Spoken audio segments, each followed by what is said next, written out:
현대차 주주분들 반갑습니다. 박 선생입니다.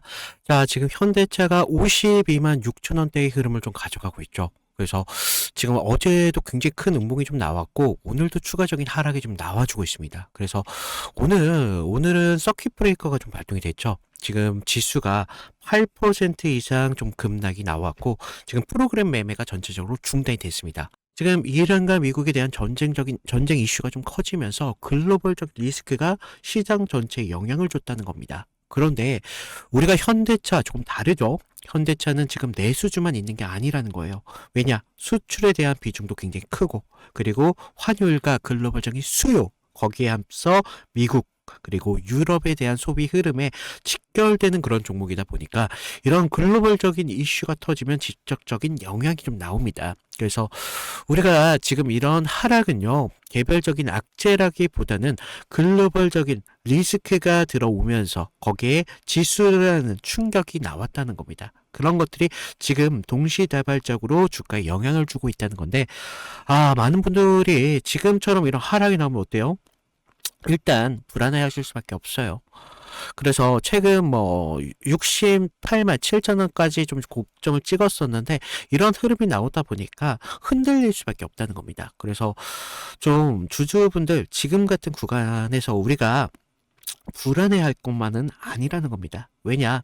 이런 외부적인 악재가 나온 거다 보니까 그래서 지금 주가에 영향을 받는 거잖아요. 그래서 지금 현대차에 대한 공장에 대한 이슈가 터져서 그런 게 아니라 이런 외부적인 악재들로 인해서 지금의 흐름이 만들어지고 있기 때문에 이런 악재가 해소됐을 때 그동안 눌렸던 힘들에 대해서 반발이 일어나서 다시 한번 강한 상승을 오히려 만들어내는 경우도 허다하다는 겁니다. 그래서 지금 주식을 잘하시는 분들은 오히려 큰 기회로 보십니다. 그래서 우리 주주님들 좀 불안해 하시겠지만 지금 같은 구간 절대 불안해 할 것만은 아니다 라고 먼저 말씀을 드리면서 시작을 할 텐데, 자, 우리 주주님들 조금 힘 좀 내시라고 아래 댓글로다가 화이팅 이라고 한 번씩 좀 부탁을 드려도 될까요? 그래서 댓글로 화이팅이라고 서로 좀 힘 좀 냅시다. 그래서 화이팅 한 번씩 달아주시고 좋아요 한 번씩만 눌러주시면 감사드리겠습니다. 자, 우리가 지금 구조부터 보셔야겠죠. 지금 50만 원대 그리고 46만 원대 중기 매물대가 좀 있습니다. 그래서 이런 부분에서 좀 걸쳐 있는 부분이 보일 수가 있는데 지금 현재가는 그 상단 구간에 위치하고 있어요. 그래서 상승 추세는 단기적으로 지금은 조금 훼손이 됐다, 좀 무너졌다라고 좀 보셔야 되는데 이거는 좀 인정을 해야 될 것 같아요. 하지만 오늘 하락은 기업 매도가 아니라 시장에 대한 전체적인 매도세가 불어왔기 때문에 지금 이렇게 나온 흐름이다. 그래서 서킷 브레이커 이 발동은요, 공포 정점에서 나오는 장치입니다. 그래서 이건 펀더멘털 그런 매도도 아니고요, 리스크에 대한 축소에 대한 매도예요. 그래서 지금 이런 서킷 브레이커 CB가 좀 걸리면 1단계가 좀 발동이 되면요, 개인들이 많이 흔들릴 수밖에 없어서 매도로 대응을 하시겠죠. 뿐만 아니라 알고리즘, 무슨 프로그램 이런 것들이 자동적으로 서킷 브레이커를 걸러냅니다. 그래서 지금은 자동적인 이런 매도세까지 겹치기 때문에 지금 이런 흐름들이 만들어진 거기 때문에 우리가 이런 흐름들을 좀 보셔야 된다는 거예요. 그래서 우리가 최근 수급을 좀 보시면 어때요? 그동안 기관들이 계속 꾸준히 이렇게 매수세를 좀 보여왔던 걸 볼 수가 있었어요. 그런데 어제와 오늘 좀 강하게 매도를 보여줬죠. 그러면서 오늘은 좀 소폭으로 아직 매도세가 그렇게 강하다라고 좀 볼 수는 없는데 그래도 좀 매도세가 들어왔다는 겁니다. 그래서 지금 구간에서도 아무래도 기관 같은 경우에 좀 보수적이다 보니까 앞으로의 움직임을 조금 더 관망하는 모습을 좀 더 보여주는 것 같아요. 그래서 오히려 강한 매도를 보여주는 게 아니라 속도를 조금 조절을 해 가면서 지금 구간에서 대응을 해 가겠다라고 좀 볼 수가 있다는 거죠. 그래서 지금은 던지는 수급이다, 그런 게 아니라 멈춘 수급입니다. 그래서 패닉장에서 기간이 좀 대량 매도로 전환했다면 구도가 완전히 붕괴가 돼야죠. 하지만 지금은 공격적인 매도는 아니다라는 거 좀 말씀을 드리는데, 지금 앞으로 좀 글로벌적인 이슈가 좀 정리가 되면서 좀 이렇게 앞으로 좀 더 관망을 할 것으로 좀 보여지고 있습니다. 그래서 기업에 대한 시각이 바뀌었다라고 좀 보기보다는 시장의 리스크를 조금 관리하고 있다. 그러면서 서킷 이후가 정리가 되면 어떻게 되죠? 아까 말씀드린 것처럼 프로그램에 대한 매도가 멈춥니다. 그러면서 다시 한번 지수가 안정이 되면 어떻게 돼요? 다시 회복하는 추세가 만들어지고, 그러면서 외국인들과 기관들이 다시 한번 비중을 높이는 그런 구간을 다시 한번 만들어 갈 거라는 거죠. 그래서 지금 대형주의 복원 곧 있으면 나온다는 겁니다. 현대차는 지금 대형주입니다. 패닉이 끝나면 가장 먼저 자금이 들어올 수밖에 없는 그런 구조적인 특징을 가졌다는 거예요. 그래서 우리가 지금 단순하게 매도세만 보이면서 그 기회를 끊어버리면 안 되겠고, 추가적인 구간에서 다시 한번 이탈이 나오는지 아니면 다시 한번 되돌림이 나오는지 이런 것들을 보셔야 된다는 겁니다. 그런데 제가 단순하게 그냥 이렇게 말씀을 드리는 게 아니라 현대차가 가지고 있는 기업적인 가치가 있기 때문에, 이런 부분이 있기 때문에 지금의 흐름에 대해서 어느 정도 말씀을 드릴 수가 있는 거예요. 그래서 기업에 대한 가치에 대해서 좀 말씀을 드릴 건데, 제가 지금 같은 구간, 개인들이 가장 많이 하는 실수를 보면요, 지금 같은 구간 어때요? 지금 당장이라도 매도하고 싶잖아요. 왜냐? 불안하기 때문에. 지수도 이렇게 떨어지고 내 종목이 이렇게 하락을 가져가는데 굳이 들고 있을 필요가 없다라고 생각해서 매도만 생각하시는데, 아까 말씀드렸죠. 이런 구간에서 오히려 새로운 기회가 만들어진다는 겁니다. 특히나 오늘 수요일이잖아요, 수요일. 수요일인데 내일 목요일입니다. 금요일 장 마감하기 전에 움직임을 보여주기 좋은 제일 좋은 날이 바로 목요일이라는 겁니다. 그래서 우리가 목요일 날 CB가 정리가 되는지, 그러면서 새로운 수급이 좀 들어오는지, 그러면서 우리가 어떤 기준으로 해서 다시 한번 회복을 보여주고 어떤 기준으로 이탈이 나오는지, 이런 부분을 목요일 날 집중적으로 보셔야 된다는 거죠. 그래서 제가 그동안 좀 이런 부분 영상으로 좀 많이 잡아드렸어요. 그런데 좀 보통적인 움직임들이 당일날 장 중에 이렇게 나오다 보니까 많은 분들이 타점을 놓치시더라고요. 그래서 제가 이제 좀 방법을 바꿔서 실시간적으로 좀 타점을 잡아드리고 있습니다. 물론 무료로 드리고 있어요. 무료로 드리고 좀 장 중에 좀 여러분들이 대처하실 수 있도록 30분 전에 드리고 있거든요. 그래서 좀 하단 매물대에 대한 이런 지지가 충분히 나오는지, 그러면서 주체적인 주체 수급이 좀 다시 한번 들어오고 있는지, 그래서 이런 것들을 확인하면서 호가에 대한 호가창을 들여다 본다는 겁니다. 수급의 질이 얼마나 좋고 들어오는지, 그러면서 지금에 들어오는 주체가 장 초반에 어떤 주체가 지금 주체로 인해서 지금 주가의 흐름이 만들어지고 있는지, 이런 것들을 본다는 거예요. 그래서 최근 조정선 기준으로 좀 회복을 하는지, 매물대에 대한 돌파가 지금 나오는지, 이런 것들을 보면서 제가 타점을 드리고 있어요. 그래서 방법은 좀 간단한데, 제가 무료로 드리고 있다고 말씀을 드렸잖아요. 무료로 드리고 있는 만큼 아래에 있는 구독이랑 좋아요 한 번씩만 눌러주시고요. 제 위에 개인 번호 남겨놨거든요. 개인 번호로 구독했다라고 구독, 인증 정도만 부탁을 드리고 있습니다. 그래서 구독하신 분들한테 한해서 제가 내일이라든지 아니면 추가적인 흔들림이 나왔을 때 어디를 기준으로 해서 우리가 대응이라는 걸 해야 되는지, 또 우리가 아까 말씀드렸죠, 새로운 상승이 만들어졌을 때 어떤 기준으로 해서 어떤 타점에 대해서 우리가 추가적인 기회로 바라봐야 되는지, 이런 중요한 타점 같은 것들을 계속 보내드리고 있으니까, 좀 우리가 이런 서킷 브레이커가 발동되고 하락이 만들어지고 있는데 불안해 하실 것만은 아니다라고 말씀을 드려요. 그래서 지금 같은 구조에서 제가 어떤 식으로 타점을 잡아가는지, 지금 보시면 뭐 21선 생명선이라고 하죠. 그래서 뭐 생명선을 기준으로 계속적인 지지를 받고 있는데, 지금 이런 기준으로 해서 타점을 잡아드린다는 거예요. 그래서 수급이 어떤 식으로 지금 들어오고 있는지, 그리고 단기선, 뭐 중장기선의 지지를 받는지, 이런 것들마다 우리가 기회를 바라보는 게 좀 틀리거든요. 그래서 지금 이러면서 주요 매물대에 대한 돌파가 강하게 나와주고 있는지, 이런 것들을 보면서 타점을 잡아드린다는 건데, 제가 그동안 좀 타점을 어떻게 잡아드렸는지 다른 종목으로 좀 보여드릴게요. 자, 제가 저번 시간에 잡아드렸던 종목 3개를 좀 보여드릴 건데, 자, 이평선 다들 중요한 건 알고 계신다는 겁니다. 그런데 단기와 좀 장기가 성격이 달라요. 그러면서 수급이라는 것도 굉장히 중요합니다. 수급 주체가 누구이냐? 그러면서 주가를 상승시키는 재료가 있는지 아니면 하락을 시켜주는 재료가 어떻게 되는지 이런 부분들을 봐야 된다는 거죠. 그래서 먼저 하나오션을 보여드리면 이날 제가 잡아드렸던 문자 좀 보여드리겠습니다. 자, 1월 5일이었습니다. 하나오션 11만 8천 원에 잡으셔라. 그리고 목표가 14만 5천 원에 기간 매집 포착됐고요.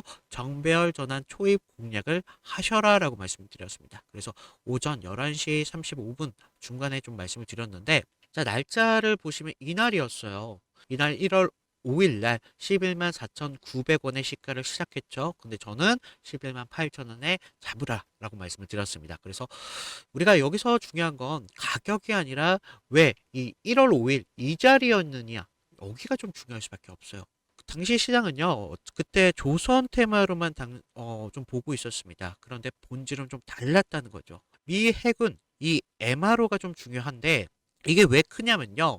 지금 배를 만드는 산업에서 유지, 보수로 체질이 좀 바뀌고 있다는 겁니다. 그래서 한 번의 수주로 끝나는 게 아니라는 거예요. 들어오는 돈의 구조가 좀 달라진다는 건데 여기에 앞으로 북미항에 대한 함정 수출까지 말이 나오면서 기대감까지 올랐었습니다. 그래서 산업 전체에 대한 파이가 굉장히 커졌었던 때였는데 그게 바로 1월 5일이었다는 거예요. 그러면서 우리가 차트를 좀 보시면 자, 그 전에도 보시면 계속적으로 깨질 자리 같은데 계속적으로 지켜주고 있어요. 그러면서 바닥에서 기관의 수급이 그때 들어왔다는 겁니다. 그래서 전날 금요일 장 마감했을 때 좀 매수세가 강했었어요. 그래서 전날 매수세를 좀 확인하고 이날 1월 5일 날 좀 잡아드렸었는데 자, 월요일 시초부터 호가창에 매수 대기가 쌓이면서 그 상태에서 단기선들이 수렴하는 것을 볼 수가 있었어요. 그러면서 정배열에 대한 확산내 초입에 만들었다는 겁니다. 자, 이런 흐름들이요. 개인이 만들 수 있는 흐름이 아니라는 거예요. 주체가 분명히 있었다는 겁니다. 그래서 명분이 생기면요. 눌림에서 좀 우리가 받습니다. 그래서 저는 그런 눌림을 조정으로 보지 않고 오히려 비중을 채우는 자리로 보면서 다음 상승을 봤다는 거죠. 그래서 전고점에 대한 돌파 테스트가 나오면서 추세가 좀 빠르게 진행이 됐다는 걸 볼 수가 있었다는 겁니다. 그리고 다음 종목 GST인데요. GST 같은 경우는 우리가 좀 수익보다도 대응이라는 게 정말 중요했었습니다. 그래서 제가 어떻게 문자를 보내드렸었냐면 보시면 지금 뭐 1월 6일 화요일 날 보내드렸습니다. 그래서 제가 긴급이라는 문자를 좀 보내드렸는데 GST 형 구간에 대해서 전략 매도가 좀 필요하다. 그래서 리스크 관리가 좀 필요합니다. 이격 과열 및 매도가 수급합니다. 수익에 대해서 좀 만드셔야 됩니다. 라고 말씀을 드렸는데 자, 우리가 당시 언제였는지 보시면요. 1월 6일 이날이었습니다. 화요일이었는데 우리가 이날 당시의 시장은요. 엔비디아발 열풍으로 지금 AI 데이터 센터에 대한 이야기가 정말 뜨겁게 나왔습니다. 그리고 우리가 핵심적인 키워드죠. GST에 대한 핵심적인 키워드인데 액체 냉각. 그런데 다들 많이들 착각하시는 게 이 액체 냉각이 좀 주목을 받고 있잖아요. 그 AI 데이터 센터에 대해서. 그런데 재료가 좋으면 계속적으로 간다라고 생각을 해요. 아니요. 재료가 좋을수록요, 가격이 먼저 과열이 됩니다. 그래서 그날 차트가 딱 그런 모습이었는데, 보시면 이평선의 단기적인 이평선들이 좀 단기적으로 과열이 되면서 좀 벌어지는 흐름을 볼 수가 있었어요. 이런 흐름이 오히려 좀 장기적으로 이런 상승의 흐름을 만들기도 하지만 그때 거래량과 함께 수급이 포착이 됐다는 거예요. 그래서 호가창에 좀 매도 물량이 심상치 않게 나오면서 자, 이때 개인들이 한 번 더 쏘겠지 뭐 이런 식으로 생각을 하는데 우리 같은 사람들은 주체가 한 번 더 정반대의 움직임을 가져간다. 그래서 기대가 최고조일 때 한 번쯤 정리가 나온다는 거죠. 그래서 그날도 보시면 그날 캔들을 보시면 캔들도 영망치의 흐름을 가져갔다는 겁니다. 자, 그런 게 우리가 위에서 팔고 아래서 다 받겠다. 그래서 우리가 더 이상 욕심 부릴 자리가 아니라 오히려 챙겨야 될 자리라고 말씀을 드렸습니다. 그래서 이런 것들이 결과적으로 계좌를 지키는데 가장 확실한 방법이라는 거죠. 수익은요, 결과적으로 크게 버는 게 아니라 잃지 않는 게 좀 쌓여야지. 그래야지 수익이 만들어지거든요. 자, 그러면서 우리가 다음 종목을 좀 보시면요. 마지막으로 ABL 바이오입니다. 자, 이건 솔직히 구조가 좀 이뻤어요. 그래서 먼저 문자부터 보시면요. 1월 23일 금요일에 잡아드렸죠. 그래서 ABL 바이오 18만 8천 원 부근에서 우리가 목표가 24만 5천 원대까지 잡으셔야 됩니다. 그러면서 매물 소화가 끝났고요. 한 번쯤 슈팅이 나올 수가 있습니다. 라고 말씀을 드렸는데, 자, 우리가 1월 23일 날을 좀 보시면 금요일이었죠. 그래서 시가 18만 원에 시작했는데, 우리가 여기서는요, 중요한 게 개인들이 떨 때 오히려 저는 기회로 봤다는 겁니다. 당시 글로벌 제약사들이 BBB, 이 BBB 내혈관 장벽이라는 투과 기술에 대해서 사활을 걸고 있었고, 지금 ABL 바이오 이중항체 플랫폼이 그 해답으로 좀 주목을 받았다라는 겁니다. 자, 이런 뉴스들이 나오기 전에 산업적인 신뢰가 먼저 형성이 되면서 우리가 차트를 봐야 된다는 거죠. 그러면서 우리가 이상한 점은 이거였습니다. 전날 좀 가격이 밀렸다는 거예요. 하지만 우리가 전날 밀렸지만 급락은 아니었다는 겁니다. 그러면서 우리가 매물대 소화가 좀 길었었는데 특정 가격대를 계속적으로 하방에 대한 경직성을 좀 보여주면서 지키는 것을 봤다는 거죠. 그리고 우리가 한 번 더 눌리면서 물량을 끝까지 받았습니다. 그러면서 22일 날 영망치형의 캔들로 만들어지면서 지금 60일선 지지를 받는 걸 봤다는 거죠. 자, 그리고 상승 리듬이 붙었죠. 이런 흐름들은 결과적으로 개인들이 만드는 게 아니라 주가를 움직이는 주체들로부터 나온다는 겁니다. 그래서 우리가 뉴스가 아니라 구조를 봐야 된다는 겁니다. 그래서 이런 식으로 그동안 좀 전해져 봤던 타점들을 좀 말씀을 드려봤는데 결론은 하나예요. 우리가 큰 이런 수익을 만들어 가는 게 정말 중요하죠. 하지만 우리가 안전한 수익이 더 중요하다는 겁니다. 그래서 우리가 안전한 수익을 만들었을 때 결과적으로 계좌를 넓히는데 가장 빠른 확실한 길이 될 수밖에 없겠고요. 그런 안전함이 운이 아니라 어디서 나온다? 기준에서 나온다는 겁니다. 그래서 추가적으로 제가 도움이 필요하신 분들 아까 말씀드렸다시피 방법 간단하다고 말씀드렸어요. 아래 구독, 좋아요 눌러주시고 위에 있는 제 개인 번호로 010-2472-650으로 구독이라고 인증 정도만 부탁을 드린다. 그러면 제가 무료로 드리고 있으니까 걱정하지 마셔라 라고 말씀을 드렸습니다. 자, 그리고 지금 같은 구조, 마냥 하락이 나온다고 해서 우리가 그냥 차트만 보고 판단하긴 이르다라고 말씀을 드렸죠. 무엇을 봐야 된다 그랬습니까? 바로 기업이 가지고 있는 가치에 대해서 보셔야 된다라고 말씀을 드렸잖아요.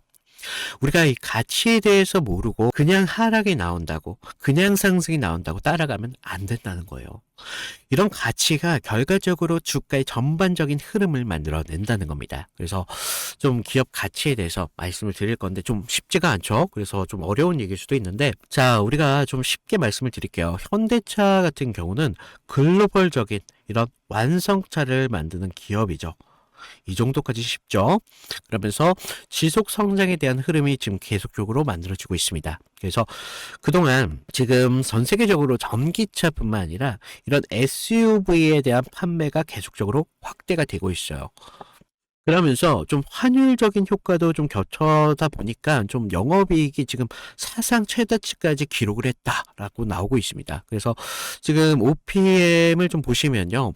완성차 업계 대비 좀 굉장히 높은 수준에 좀 달하고 있고요. 그리고 PER도 지금 10배 수준으로 초반 수준으로 좀 글로벌 완성차 대비 부담이 좀 크진 않은 수준입니다. 그래서 지금 부채 비율도 굉장히 관리하기 좀 범위 안에 있기 때문에 우리가 기업적인 체질이 망가진 게 아니라는 겁니다. 그래서 지금의 하락, 제가 말씀드렸죠. 지금의 하락은 뭐 현대차에 대한 뭐 특별한 이슈가 있어서 하락이 나오고 있다. 그런 게 아니라 글로벌적인 전쟁 리스크에 대한 이슈, 그리고 코스닥 전체적인 지수의 압박으로 인해서 지금의 흐름이 좀 압박되고 있는 흐름이라는 겁니다. 그래서 이런 리스크가 완화가 되면요, 가장 먼저 들어오는 게 바로 종목군입니다. 서킷은 영구적인 하락 신호가 아니에요. 바로 공포, 정점에 대한 신호라는 겁니다. 그래서 지금은 시장 충격에 대한 구간이에요. 그래서 단순히 우리가 충격에 대해서 충격을 좀 받아들이면서 이 충격에 대해서 우리가 대비를 해야 되는 거지, 충격이 나올 것 같다고 해서 무조건적으로 도망쳐야 되는 건 아니라는 거죠. 그래서 우리가 여기에서 분명한 기준이라는 게 분명히 있어야 되고요. 이 기준을 토대로 해서 기회가 왔을 때 잡으셔야 된다는 겁니다. 그래서 받아보신 분들 아래 구독, 좋아요 눌러주시고요. 무료인 만큼 구독, 좋아요 눌러주시고 위에 010-2472-6550으로 구독했다라고 인증도 부탁을 드린다고 말씀드렸죠. 그래서 지금 같은 구간에서 새로운 기준이 만들어졌을 때 제가 기회를 좀 드리도록 하겠습니다. 그리고 우리가 추가적인 하락이 나온다고 하더라도 어디에서 기준을 잡으면서 대응을 해야 되는지 이런 부분들 말씀드릴 테니까 마냥 걱정하실 부분은 아니라는 거 좀 말씀을 드리면서 오늘 현대차 마치도록 하겠습니다. 이상 박 선생이었습니다. 감사합니다.